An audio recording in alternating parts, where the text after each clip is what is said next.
నమస్తే, welcome to special debate. ఏపీలో చూసుకుంటే రానున్నటువంటి ఎన్నికలకు రాజకీయ పార్టీలన్నీ కూడా అభ్యర్థులకు సంబంధించినటువంటి ఏదైతే కసరత్తు చేస్తున్నటువంటి పరిస్థితి. దీనికి సంబంధించి చూస్తే ముఖ్యంగా వైసీపీకి సంబంధించి కొంత గందరగోళ పరిస్థితి నెలకొంది. మనం చూసినట్లయితే అభ్యర్థులకు సంబంధించి గతంలో స్థానికులకు అవకాశం ఇవ్వాలి, ఎవరైతే సిట్టింగులకు అవకాశం ఇవ్వాలనేటటువంటిది ప్రధానంగా ఉన్నటువంటిది ఆనవాయితీ. అయితే తాజాగా చూసుకుంటే పొలిటికల్ ట్రాన్స్ఫర్స్ అనేటటువంటి కొత్త విధానం వైసీపీలో కనిపిస్తుంది. దీనికి సంబంధించి అసలు ఈ రాజకీయాలకు సంబంధించి షఫ్లింగ్స్ కావచ్చు, సిట్టింగ్లు అండ్ ట్రాన్స్ఫర్స్ కావచ్చు, అంతర్జిల్లాలకు సంబంధించి కావచ్చు, ఈ యొక్క కేటాయింపులు, నియోజకవర్గాల ఇన్ఛార్జీల కేటాయింపులకు సంబంధించినటువంటి అంశం ఇప్పుడు గందరగోళంగా ఉంది. దీనిపైన మనతో ఉన్నారు సీనియర్ జర్నలిస్ట్, రాజకీయ విశ్లేషకులు నగేష్ గారు ఉన్నారు ప్రస్తుతం. అసలు ఈ పొలిటికల్ ట్రాన్స్ఫర్స్ అనేటటువంటిది ఏ విధమైనటువంటి ప్రభావం చూపించబోతుంది సమాజం పైన, రాజకీయ వ్యవస్థ పైన అనేటటువంటిది మనం తెలుసుకుందాం. సార్ నమస్తే. నమస్తే సార్, ప్రస్తుతం ఏదైతే మనం చూస్తున్నటువంటిది వైసీపీ అంటే అన్ని పార్టీలకు సంబంధించి అదే ఫాలో అవుతున్నట్టు ఉన్నప్పటికీ ఎక్కువగా ఇచ్చినటువంటి 2 లిస్టుల్లో కూడా, తయారవబోయే లిస్టులో కూడా షఫ్లింగ్స్ ఎక్కువగా ఉన్నాయి. పొలిటికల్ ట్రాన్స్ఫర్స్ ఇది కొత్త విధానం అనేటటువంటి ఒక చర్చ జరుగుతుంది. దీనిపైన ఏం చెప్పుకోవచ్చు సార్ మనం? ఇదేమన్నా యూపీఎస్సీ ఉద్యోగం ఏంటండి? ఇప్పుడు యూపీఎస్సీలోకైనా పోలీసు ఉద్యోగం, ఒక క్లరికల్ ఉద్యోగం, ఒక 2-3 ఏళ్ళు కష్టపడి ఒక ఉద్యోగం సంపాదించుకుని ప్రభుత్వంలో ఉద్యోగం చేయడానికి ఒక ఉద్యోగం సంపాదించుకుంటాడు. ఆ ఉద్యోగస్తుడు ఇక్కడ కాకపోతే వేరే చోటుకి ట్రాన్స్ఫర్ చేస్తారు. ఎందుకంటే అది ఉద్యోగం, అతను కష్టపడి సంపాదించుకున్నది. కానీ రాజకీయాల్లో ఇది నిజం చెప్పాలంటే ఇది ఒక అపచారం. ఓకే. ఎందుకంటే ఒక అసమర్థుని తీసుకెళ్లి వేరే చోట సమర్థుని చేయడానికి చేసే ఒక ప్రయత్నం అనమాట. ఇప్పుడు ఈ నియోజకవర్గంలోనే 5 ఏళ్ల పాటు పనిచేసి చేతగానోడిగా మిగిలిపోయినటువంటి ఒక ఎమ్మెల్యేని వేరే చోట గొప్ప ఎమ్మెల్యేగా లేదా గొప్ప ఎమ్మెల్యే అభ్యర్థిగా తీర్చిదిద్దడానికి చేస్తున్నటువంటి ఒక దురాచారం. ఇక్కడే పని చేయలేనాడు పక్క నియోజకవర్గంలో ఎందుకు పనిచేస్తాడండి? ఇదంతా ఏంటంటే గెలుపు కోసం చేస్తున్నటువంటి ఒక అప్రజాస్వామిక చర్య. ఎందుకంటే అసలు ఈ స్థానికుడిగా ప్రజాప్రతినిధిని ఎన్నుకోవాలండి. ఒక సర్పంచ్ ఎన్నికల్లో స్థానికుడిని ఎన్నుకోవాలి. ఆఫ్కోర్స్ కాన్స్టిట్యూషన్ ఒక అవకాశం కల్పించింది. ఏ అవకాశం? ఈ రాష్ట్రంలో ఓటర్ అయి ఉంటే చాలు, ఎక్కడన్నా పోటీ చేయొచ్చు. Okay sir. అలాగే ఈ దేశంలో ఓటర్ అయితే చాలు, ఎంపీగా ఎక్కడన్నా పోటీ చేయొచ్చు. Okay sir. కాన్స్టిట్యూషన్ ఇచ్చినటువంటి అవకాశం ఇది. అది ఎప్పుడు? అసలు అభ్యర్థులు లేనప్పుడు, క్యాండిడేట్స్ లేనప్పుడు. అది చాలా సంవత్సరాల క్రితం. ఇప్పుడు ఏమైంది? ప్రతి నియోజకవర్గంలోనూ గొప్ప నాయకులు ఉన్నారు, గొప్ప సంఘ సంస్కర్తలు ఉన్నారు, గొప్ప సేవా దృక్పథం కలిగినటువంటి రాజకీయ నాయకులు ఉన్నారు. ఏ నియోజకవర్గంలోనూ ఏ పార్టీలోనూ నాయకులకు లోటు లేదు. Okay sir. కానీ అక్కడ సెకండ్ గ్రేడ్ నాయకులు నోరు నొక్కడం కోసం, లేదంటే ఎదుగుతున్న నాయకులు గొంతు నొక్కడం కోసం ఒక ఎమ్మెల్యేగా ఆ నియోజకవర్గానికి సేవ చేయాలని అవకాశం ఉండి నియోజకవర్గానికి స్థాయి తగ్గ నాయకుడు అయిన వాడిని నోరు నొక్కడం కోసం ఒక సీనియర్ నాయకుడిని తీసుకుని వాళ్ళు నెత్తిమే పెడుతున్నారు. Okay sir. ఇప్పుడు వైసీపీలో దాదాపు అందరినీ షఫ్లింగ్ చేస్తున్నారు. దీనికి రాజకీయ బదిలీలైన ఒక కొత్త పేరు వచ్చేసింది. ఓకే. Political transfers. అసలు పొలిటికల్ ట్రాన్స్ఫర్స్ ఎందుకు? ఇక్కడ చేతగానోని తీసుకెళ్లి వీఆర్లో పెట్టాలా? పోలీస్ డిపార్ట్మెంట్లో చేస్తూ ఉంటారు. ఎట్లాగా ఇక్కడ పని చేయకపోతే, సరిగా పని చేయకపోతే, అతని మీద ఆరోపణలు కంప్లైంట్లు వస్తే వీఆర్లో పెడతారు. వీఆర్లో పెట్టి అతను ఓకే సెట్ అయ్యాడు అన్న తర్వాత మళ్ళీ ఎక్కడో చోట అవకాశం ఇస్తారు. అట్లాగే ఇక్కడ పనిచేయని ఎమ్మెల్యేని వీఆర్లో పెట్టండి ఒక 5 ఏళ్ళు, ఇది మారిన తర్వాత చూద్దాం. Okay sir. కానీ ఇక్కడి నుంచి తీసుకెళ్లి వేరే చోట ఇస్తున్నారంటే అక్కడ ప్రజల్ని అమాయకులు చేయడానికా? అంటే ఒక అసమర్థుని తీసుకెళ్లి వేరే చోట పెడుతున్నారు అంటే అక్కడ ప్రజలు అమాయకులు, లేదంటే చేతగానోళ్ళు, అక్కడ ఉన్న నాయకులు చేతగానోళ్ళు అని చెప్పడానికా? ఈ విషయాన్ని ఆ లోకల్ పార్టీ వాళ్ళు తెలుసుకోవాలా. వైసీపీ నుంచి వేరే పార్టీ నాయకుడు ఇక్కడికి వస్తున్నాడు అంటే అక్కడున్నటువంటి వైసీపీ నాయకులు ఆలోచించుకోవాలి. టీడీపీలో వేరే నియోజకవర్గానికి చెందినవాడు ఇక్కడికి వస్తున్నాడు అంటే మనల్ని అందరినీ కూడా మన అధినాయకుడు చేతగానోళ్ళు చేశాడనే విషయాన్ని అర్థం చేసుకోవాలి. సార్, ఇప్పుడు ప్రస్తుతం మనం చూసినట్టయితే కనుక గతంలో చూసుకుంటే ఆ నియోజకవర్గంలో స్థానికుడికి అవకాశం ఇచ్చేటటువంటి ఆనవాయితీ ఎక్కువగా ఉండేది. ప్రజలతో సత్సంబంధాలు ఉన్నటువంటి వ్యక్తుల్ని ఐడెంటిఫై చేసి అతను రాజకీయాలు నాకు ఇష్టం లేదు అన్నప్పటికీ కూడా ఒత్తిడి చేసి మరి ఆయన్ని రాజకీయాల్లోకి ఆహ్వానించే పరిస్థితులు స్పష్టంగా చూసినటువంటిది. ఈ తరహా అనేటటువంటిది గతంలో లేనటువంటి పరిస్థితులు తెరపైకి తీసుకొచ్చిన నేపథ్యంలో ఎట్లా మనం దీన్ని ఎలా భావించవచ్చు అంటారు? ఇది ఏమైపోయిందంటే ఇది మా సామ్రాజ్యం, ఈ పోస్టులు మేమే చేయాలి, మేము తప్ప ఎవడో చేయకూడదు, మిగిలినందరూ చేతగానోళ్ళు, మేమే ఇది పరిపాలించాలి అన్నట్లుగా ఒక నియంతృత్వ ప్రజాస్వామిక వాదంలోకి వెళ్ళిపోయారండి వీళ్ళందరూ.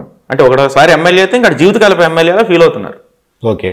ఒకడు ముఖ్యమంత్రి అయితే ఇంకా జీవితకాల ముఖ్యమంత్రిలా ఫీల్ అవుతున్నారు. ఆ కుర్చీ వాళ్ళది అన్నట్లుగా ఫీల్ అవుతున్నారు. సార్, ఇది ప్రజాస్వామ్యంలో కరెక్ట్ కాదు. ఆలోచన విధానం కరెక్ట్ కాదు. ఫస్ట్ ఆలోచన మారాలి, తర్వాత సిద్ధాంతం మారుతుంది, తర్వాత వ్యవస్థ మారుతుంది.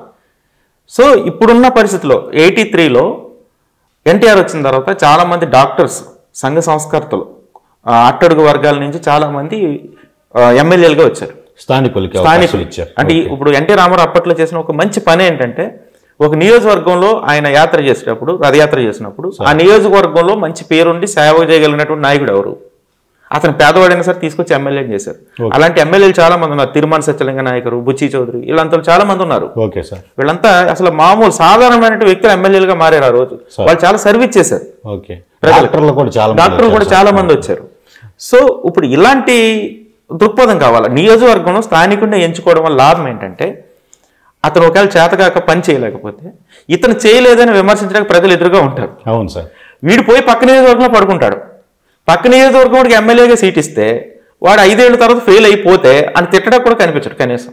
సార్ అంటే ప్రజల సొమ్మంతా దుర్వినియోగం చేసేసి పోయాడు అనుకోండి, కనీసం తిట్టుకోవడానికి కూడా మనిషి కనపడ్డు. కాబట్టి స్థానికుడికి ప్రాధాన్యత ఇవ్వడం చాలా ఇంపార్టెంట్. సార్ మనం చూస్తే ఏదైతే ప్రస్తుతం ఈ షఫ్లింగ్స్, ఈ ట్రాన్స్ఫర్స్కి సంబంధించి ఈ జిల్లా వాళ్ళని వేరే జిల్లా వాళ్ళకి ఇవ్వటం అనేటటువంటిది, ఇక్కడ గెలవరు అనేటటువంటిది ఒక దృక్పథం ఏర్పడే ఈ నిర్ణయం తీసుకుని ఉండొచ్చు అంటారా? ఎట్లా అనిపిస్తుంది? ఖచ్చితంగా నేను మొదటి చెప్పింది అదే.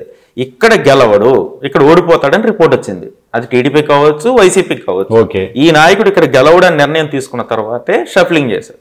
మరి ఇక్కడ చేతగానోడు పోయి అక్కడ ఏం సర్వీస్ చేస్తాడు చెప్పండి? అంటే అక్కడ ప్రజలను మభ్య పెట్టడానికి, మాయ చేయడానికి, అంటే మీకు కొత్త నాయకుడు వచ్చు, గొప్ప నాయకుడు వచ్చాడని చెప్పడానికి. అక్కడ ఫెయిల్యూర్ నాయకుడు ఇక్కడ ఏం చేస్తాడు చెప్పండి? సార్ అసలు చట్టసభలకు సంబంధించి కూడా ఒక సమస్య, నియోజకవర్గంలో సమస్యలను ప్రస్తావించాలన్నా ఆ నియోజకవర్గంలో స్థానికుడు అయి ఉంటే దీర్ఘకాలికమైనటువంటి సమస్యలు ఏమున్నాయి, పరిష్కారం సగమైనవి ఏమున్నాయి, పూర్తిగా పరిష్కారమైన ఏమున్నాయి అనేటటువంటిది అక్కడ ఉన్నటువంటి వాటిని ఆయన బేరీజ్ వేసుకొని చట్టసభలో ప్రభుత్వం దృష్టికి తీసుకెళ్లే పరిస్థితి ఉంటుంది. ఇప్పుడు వీళ్ళని హఠాత్తుగా తీసుకెళ్లిపోయి 2 జిల్లాల అవతలో లేకపోతే పక్క జిల్లాలోనూ లేకపోతే ఏదో నియోజకవర్గంలోనూ పెట్టేస్తే అక్కడ స్థానికులతో మమేకం అవడానికి కొంత సమయం పడుతుంది. ఇంకా సమస్యలు నేను గుర్తించాలి, చట్టసభల్లో ఏమి వాళ్ళ యొక్క వాదన వినిపించాలి. వేణు గారు మీ ఆవేదన అర్థమవుతుంది.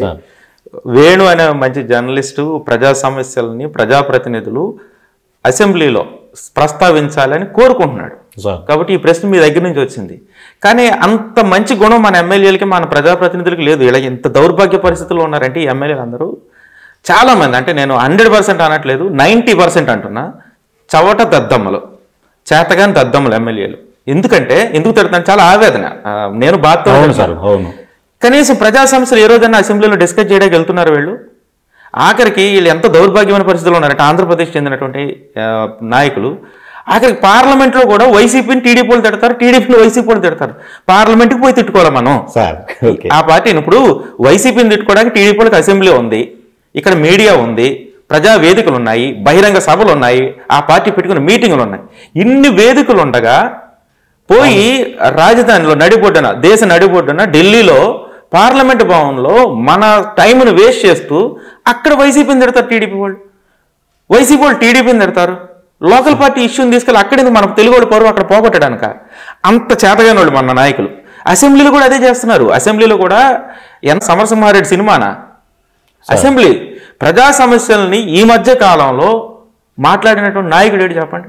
అప్పుడు ఎప్పుడో 1 సారి 2-3 సార్లు విన్నాను. ఒక ఎమ్మెల్యే గత ప్రభుత్వంలో టీడీపీ హయాంలో ఒక ప్రతిపక్షంలో ఉన్నటువంటి వైసీపీ ఎమ్మెల్యే, పేరు కూడా చెప్తాను మీకు తర్వాత, అతను అసెంబ్లీలో మన విద్యా వ్యవస్థ ఎంతో దారుణంగా ఉంది, మన పాఠశాల వ్యవస్థ చాలా దౌర్భాగ్యంగా ఉంది, రాష్ట్ర ప్రభుత్వం కావాల్సినంత బడ్జెట్ పెట్టట్లేదు అని చాలా బాధపడ్డాడు. అంటే ఆ బాధ ఎందులో చూసినట్టు 30% దేశంలో బడ్జెట్కి, అంటే ఎడ్యుకేషన్ కేటాయించాలి. కొఠారి కమిషన్ అదే చెప్పింది. సెంట్రల్ గవర్నమెంట్ ఒక 2-3% కేటాయిస్తుంది, స్టేట్ గవర్నమెంట్ 10-11% కేటాయిస్తుంది. అంటే మొత్తం అంతా కలిపి సగం కూడా లేదు. సరే అది పక్కకు పెట్టి ఆ ఆవేదన వ్యక్తం చేశాడు. అప్పుడు నాకు ఆ ఎమ్మెల్యే నెంబర్ తీసుకుని నేను వెంటనే ఫోన్ చేసి, అన్న మీరు చాలా బాగా మాట్లాడారు, చాలా సంవత్సరాల తర్వాత నేను అసెంబ్లీలో ఒక ప్రజా సమస్య విన్నాను, మీ నోడతారా, చాలా సంతోషం వేసింది, నా పేరు సోన్స్, నేను సీనియర్ జర్నలిస్ట్ పరిచయం, ఆయన కూడా చాలా హ్యాపీగా ఫీల్ అయ్యి రియాక్ట్ అయ్యాడు. అదే ఎమ్మెల్యే తర్వాత మళ్ళీ అధికార పక్షంలోకి వచ్చాడు 19 తర్వాత, మంత్రి కూడా అయ్యాడు. మంత్రి అయ్యి కాలకేయుళ్ళగా అరుస్తున్నాడు అసెంబ్లీలో, అరాచకంగా అరుస్తున్నాడు. మీకు అర్థమవుతుంది ఈ పాటికి ఎవరైనా చాలా దారుణంగా అరుస్తున్నాడు. రా తొడలు పట్టుకో, ఏంది ఇది అంటే నాయకులు ఏమైపోయారంటే అధినాయకుడు మన్ననలు పొందడం కోసం, అధినాయకుడు యొక్క భక్తుడిని నిరూపించుకోవడం కోసం అసెంబ్లీని ఎంత అరాచకమైనటువంటి ప్రాంతంగా మార్చారంటే వీళ్ళు ఏదో ఒక యుద్ధ భూమిలాగా, ఒక బూతులు తిట్టుకోవడానికి కులాయిదారు ఆడవాళ్ళు తిట్టుకుంటారు కదా, వాళ్ళే బాగా తిట్టుకుంటారు కొంచెం. ఈ అసెంబ్లీలో వీళ్ళు తిట్టుకునే విధానం కానీ మాట్లాడుకునే విధానం కానీ ప్రజా సమస్యలు అసలు డిస్కషనే లేదు. అధికార పక్షానికి బలం ఉంది కాబట్టి వాళ్ళు రైట్ రైట్ రైట్ అనుకుంటా పోతుంటారు. వాళ్ళ ప్రశ్నలకి వీళ్ళు ఆన్సర్ చేయరు. వేటికి ఆన్సర్ చేస్తారు? ఈ ప్రజా సమస్యలు కాకుండా వేరే పార్టీ పరమైన అంశాలు మాట్లాడతారు కదా, వాటికి ఆన్సర్ చేస్తారు వీళ్ళు. వీళ్ళు కూడా ఏదన్నా పార్టీ పరమైన అంశాలని గత ప్రభుత్వం ఇలా చేసింది అన్నప్పుడు వాళ్ళు రియాక్ట్ అవుతుంటారు తప్ప నిజమైనటువంటి ఎజెండాతో అసెంబ్లీలో ఎవరు ముందుకెళ్ళట్లేదు. కాబట్టి మీరు ఎంత ఆవేదన వ్యక్తం చేసినా ప్రజా సమస్యలను పరిష్కరించడానికేనని అసెంబ్లీలో ఎవరు మాట్లాడట్లేదు. అంత దరిద్రులు నిష్ఠాగరిష్ఠుల్లో తయారయ్యారు. అయితే ఇక్కడ లోకల్ గా ఉన్న క్యాండిడేట్కి ఇవ్వడం వల్ల కనీసం తిట్టుకోవడానికి ప్రజలు తిట్టుకోవడానికి ఎదుర్కొంటూ ఉంటారు, నిలదీయడానికి. కాబట్టి స్థానికంగా ప్రతి నియోజకవర్గంలోనూ చాలా మంచి మంచి నాయకులు ఉన్నారు. ఆ నాయకులకు సీట్ ఇస్తే నిజమైనటువంటి ప్రజాస్వామ్యం నిలబడుతుంది. అంటే మీరు నేను ఆవేదన పడడం, మీరు నేను బాధపడడం తప్ప ఇప్పుడు పార్టీలన్నీ కూడా డబ్బున్న వాళ్ళని క్రైటీరియాగా తీసుకుని, వాళ్ళ భక్తుని క్రైటీరియాగా తీసుకుని, వాళ్ళు వర్క్స్లో పర్సంటేజ్లు ఇచ్చేవాళ్ళని, వాళ్ళ పర్సనల్ ఫైనాన్షియల్ వ్యవస్థని నిలబెట్టే వాళ్ళని, వాళ్ళ పార్టీకి బాగా డబ్బులు ఖర్చు పెట్టే వాళ్ళని, ప్రజల్లో డబ్బులు విచ్చలవిడిగా విసిరేవాడిని చూసుకుని సీట్ ఇస్తున్నారు. ఒకవేళ ఎవడైనా సమర్థుడు వెళ్ళి అయ్యా నేను ఈ నియోజకవర్గంలో గొప్ప నాయకుడిని, నేను ఆల్రెడీ జడ్పీటీసీకి చేశాను, ఎంపీటీసీకి చేశాను, లాస్ట్ టైం కూడా నాకు ఎమ్మెల్యే సీట్ ఇవ్వాలి కానీ అనివార్య కారణాలు మీరు చెప్పినప్పుడు ఇవ్వలేదు, కానీ ఈసారి అన్న ఇవ్వండి అని అడిగాడు అనుకోండి, పిలుస్తున్నారు, కూర్చోబెడుతున్నారు, నువ్వు ఎంత ఖర్చు పెడతావు అని అడుగుతున్నారు. అయ్యా నేను 10 కోట్లు ఖర్చు పెడతానంటే అవతల 20 కోట్లు ఖర్చు పెడుతున్నాడు, నువ్వు 10 కోట్లు ఖర్చు పెడితే నీకు సీట్ ఇస్తామని చెప్తున్నారు.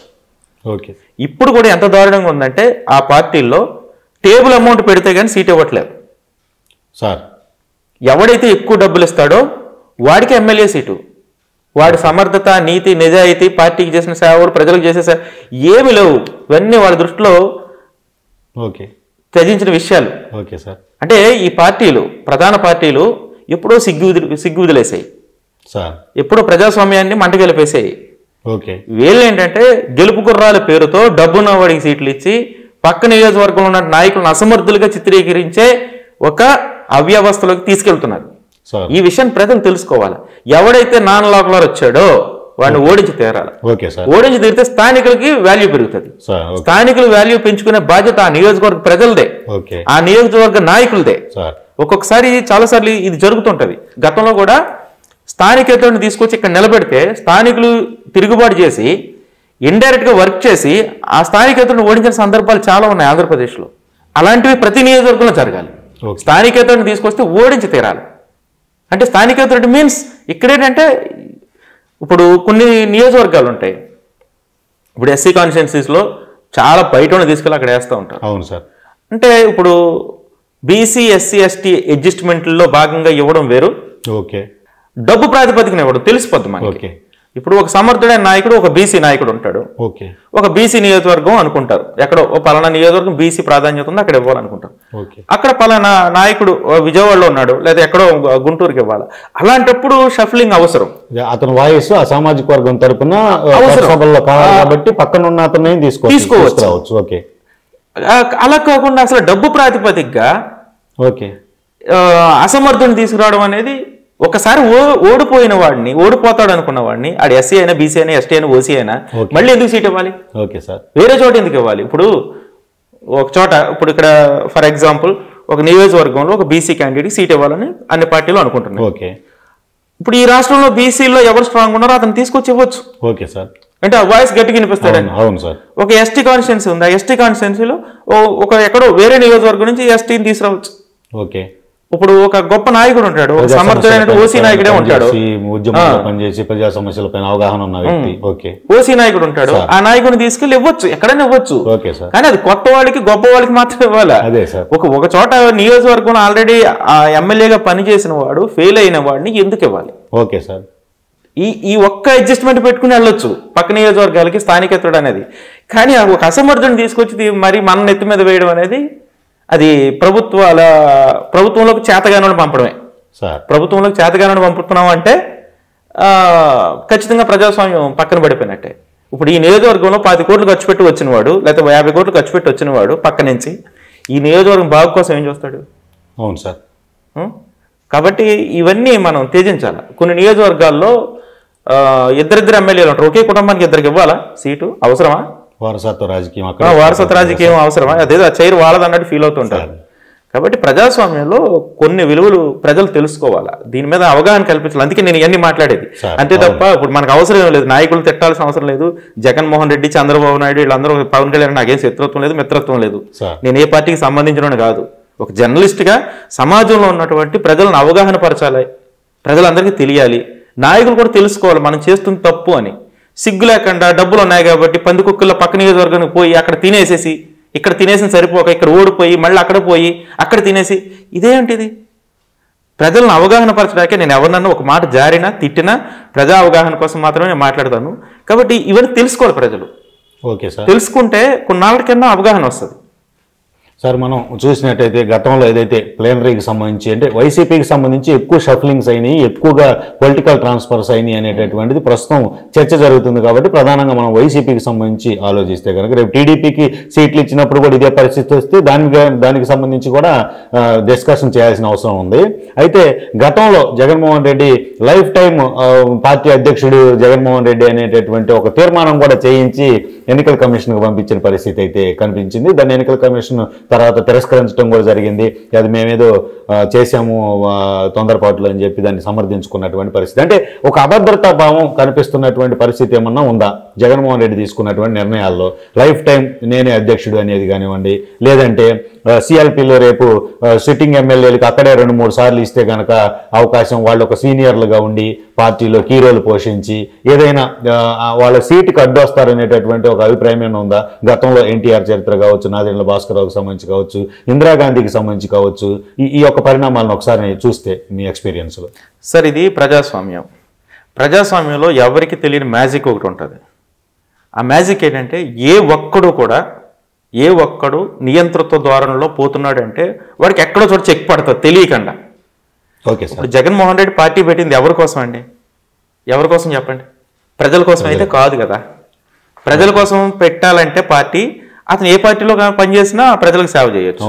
కాంగ్రెస్ పార్టీలో కూడా సేవ చేయొచ్చు. ఓకే, ఆయనకు ఒక ముఖ్యమంత్రి కావాలనే గోల్ ఉంది. వాళ్ళ నాన్నగారు చేసిన చైరు వాళ్ళదే అనే ఫీలింగ్ లో ఉన్నాడు ఆయన. ఓకే, అందుకని పార్టీ పెట్టుకున్నాడు. ఓకే సార్, కాంగ్రెస్ పార్టీని పెట్టుకుని కాంగ్రెస్ పార్టీని బయటకు వచ్చి వైఎస్ఆర్ కాంగ్రెస్ పార్టీ పెట్టుకున్నాడు. ఇప్పుడు ఆయన సొంత పార్టీ, అది వ్యక్తి ఎజెండాతో ఉన్న పార్టీ అది. ఓకే ఓకే, అక్కడికి ఏదో ఎమ్మెల్యేలు కావాలని వెళ్ళారు, ఎమ్మెల్యేలు అయ్యారు, ప్రభుత్వం వచ్చింది, ప్రజాదరణ ఉంది.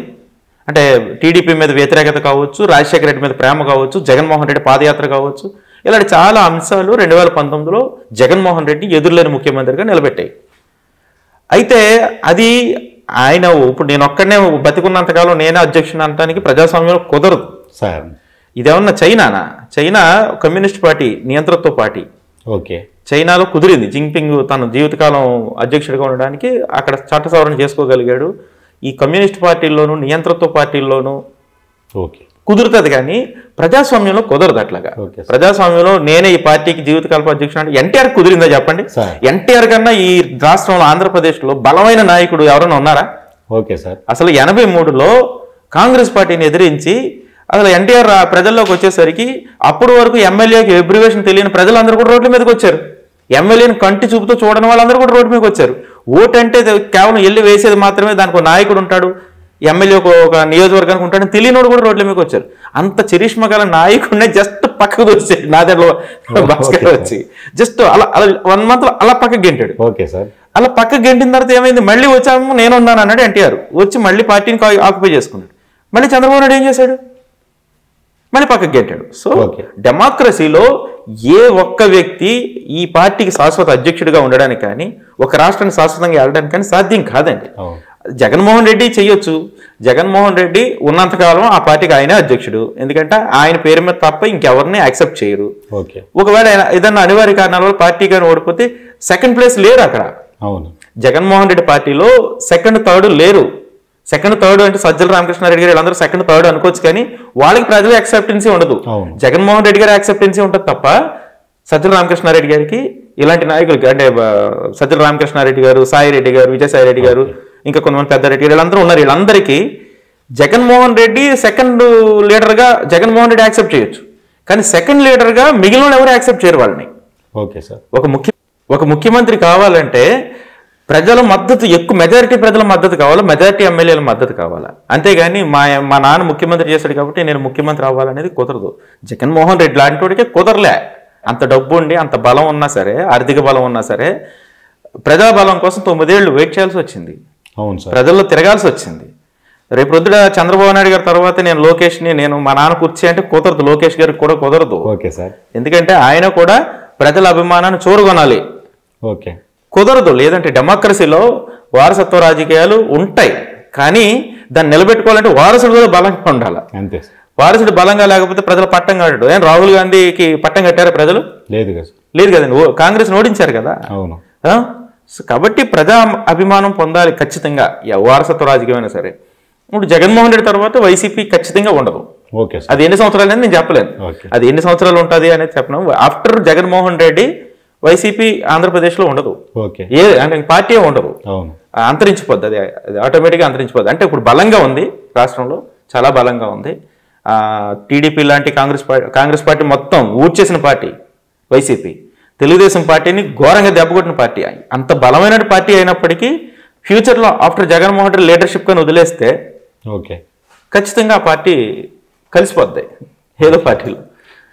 Okay, thank you sir. ఇది ఏదైతే రాష్ట్రంలో ఎన్నికలకు సంబంధించి అభ్యర్థుల యొక్క నియామకాలకు సంబంధించి, ఇన్ఛార్జీల నియామకాలకు సంబంధించి, నియోజకవర్గాలకు సంబంధించి, ఎమ్మెల్యే అభ్యర్థులకు సంబంధించినటువంటి కసరత్తు పెద్ద ఎత్తున జరుగుతున్న నేపథ్యంలో ముఖ్యంగా వైసీపీ యొక్క అభ్యర్థుల ఎంపికలకు సంబంధించి స్పీడ్గా ఉంది. ముందస్తుగా కూడా ఈ యొక్క అభ్యర్థులను అనౌన్స్ చేస్తున్నటువంటి పరిస్థితి ఉంది ఇన్ఛార్జీల రూపంలో. అయితే దీనికి సంబంధించి షఫ్లింగ్స్ అనేటటువంటిది ప్రస్తుతం మనం నగేష్ గారి యొక్క రాజకీయ విశ్లేషణకు సంబంధించి చూస్తే ఇప్పటి వరకు ఎన్నడూ కూడా విననటువంటి ఒక కొత్త ఏదైతే ఈ యొక్క పొలిటికల్ రాజకీయ బదిలీలు అనేటటువంటి ఒక పదాన్ని కూడా ప్రజలకు అవగాహన నిమిత్తం దీన్ని చర్చలోకి తీసుకొచ్చినటువంటి పరిస్థితి అయితే ఉంది. ఈ పొలిటికల్ ట్రాన్స్ఫర్స్ అనేటటువంటివి గతంలో ఎన్నడూ కూడా ఇంత భారీ ఎత్తున జరిగినటువంటి పరిస్థితి లేదు. అవసరం మేరకు ఎవరైతే కుల సంఘాలకు సంబంధించి, ప్రజా సంఘాలకు సంబంధించి ఎవరైతే పోరాట పటిమ కలిగినటువంటి వాళ్ళు కావచ్చు, అలాగే చట్టసభల్లో వాయిస్ వినిపిస్తారనేటటువంటి ఒక అభిప్రాయం ఉన్నటువంటి వాళ్ళని కావచ్చు తీసుకొచ్చి ఎక్కడి నుంచో తీసుకొచ్చి పెట్టిన సందర్భాలు ఉన్నాయి. కానీ ఈ విధంగా సిట్టింగ్ ఎమ్మెల్యేలను తీసుకొని వెళ్ళి జిల్లాలే మార్చి వేరే జిల్లాల్లో ఉన్నటువంటి నియోజకవర్గాల్లో సీట్లు ఇవ్వటం అనేటటువంటిది అక్కడ స్థానిక ప్రజలు వాళ్ళని ప్రశ్నించేటటువంటి అవకాశం లేకుండా చేయటమే. ఇది కూడా నియంతృత్వ పోకళ్ళలో ఏదైతే గతంలో నేనే లైఫ్ టైం పార్టీ అధ్యక్షుడు అనేటటువంటి తీర్మానాలు చేసినటువంటిది ఏ విధంగా అయితే ఉందో అదే తరహాలో సీట్లు కూడా నేను ఎక్కడిస్తే అక్కడికి వెళ్ళిపోవాలి, అక్కడ 5 ఏళ్లు చేసిన తర్వాత అక్కడ ప్రజలు ప్రశ్నించే అవకాశం లేకుండా మరలా అక్కడ నుంచి ఇంకో చోటకు వెళ్లే అవకాశం ఉంటుంది అనేటటువంటి ఒక ప్రయోగం అనేటటువంటిది పాలిటిక్స్ లో కనిపిస్తుంది. ముఖ్యంగా నగేష్ గారి రాజకీయ విశ్లేషణలో చూస్తే కనుక ప్రజలే ఇందులో కీలక పాత్ర పోషించాలి. స్థానికేతరులు ఎవరైతే ఉంటారో గతంలో పనిచేసే నియోజకవర్గాల్లో అలసత్వం, నిర్లక్ష్యం ప్రదర్శించిన వాళ్ళు ఎవరైతే ఉంటారో, చట్టసభల్లో ఆయా నియోజకవర్గాలకు సంబంధించి ప్రజా సమస్యలను ప్రస్తావించిన వారు ఎవరైతే ఉంటారో వాళ్ళందరినీ ఓడించాల్సినటువంటి అవసరం ఉంది. అదే తగిన బుద్ధి చెప్పినట్టు అవుతుంది. భవిష్యత్తులో ఎలాంటి వాటికి చెక్ పెట్టిన పరిస్థితి అవుతుంది అనేటటువంటి అభిప్రాయం అయితే వ్యక్తమవుతున్నటువంటిది. ఇక ఓటర్లు చేతిలోనే ఉన్నటువంటి ఆయుధం ఓటు హక్కు, దాన్ని వినియోగించి ఎక్కడ పొలిటికల్కి సంబంధించి నియంత్రిత పోకళ్లకు దారి లేకుండా వీలు లేకుండా చేయాల్సినటువంటి అవసరం ఎంతైనా ఉంది. ఇది ఈ రోజు టాపిక్. మరో టాపిక్తో మళ్ళీ కలుద్దాం. నమస్తే.